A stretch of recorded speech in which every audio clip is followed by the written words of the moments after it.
Qu'est-ce qui se passe là? Le climat s'emballe d'un seul coup? Alors, il avait déjà tendance à s'emballer de manière très claire en 2022, qui avait été une année record.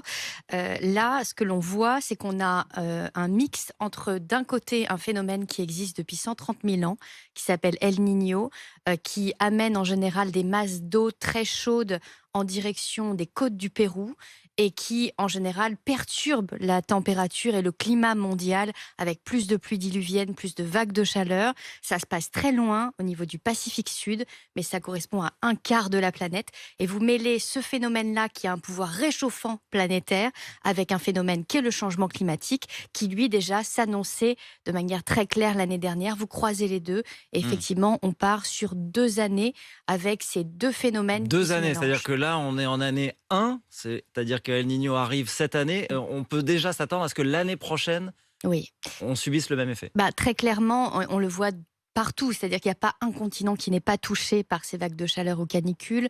On voit très bien ces canicules marines qui touchent actuellement l'intégralité des océans. On a même 10 degrés actuellement sur la mer de Barents, c'est-à-dire au niveau de l'océan Arctique, 10 degrés dans l'eau. C'est une température exceptionnelle, là où normalement on a de la banquise.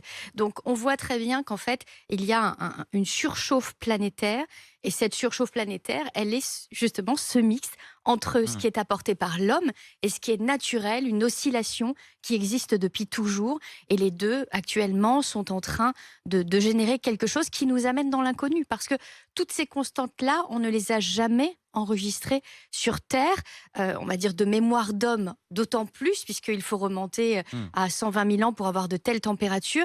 Même si on a toujours eu une Faut oscillation. remonter à 120 000 ans pour avoir de telles températures? Oui, et une période où l'homme n'était pas là, une période où on a toujours C'est-à-dire là, connu. vous parlez de moyenne au niveau planétaire? Oui, on a toujours connu en fait une variabilité naturelle du climat avec des extrêmes qui allaient sur une surchauffe. Rappelez-vous du Dust Bowl aux États-Unis qui avait généré le livre Les raisins de la colère qui montrait qu'on était capable d'avoir de telles températures aux États-Unis. Donc on a toujours connu des extrêmes climatiques. Ça, c'est l'histoire du climat.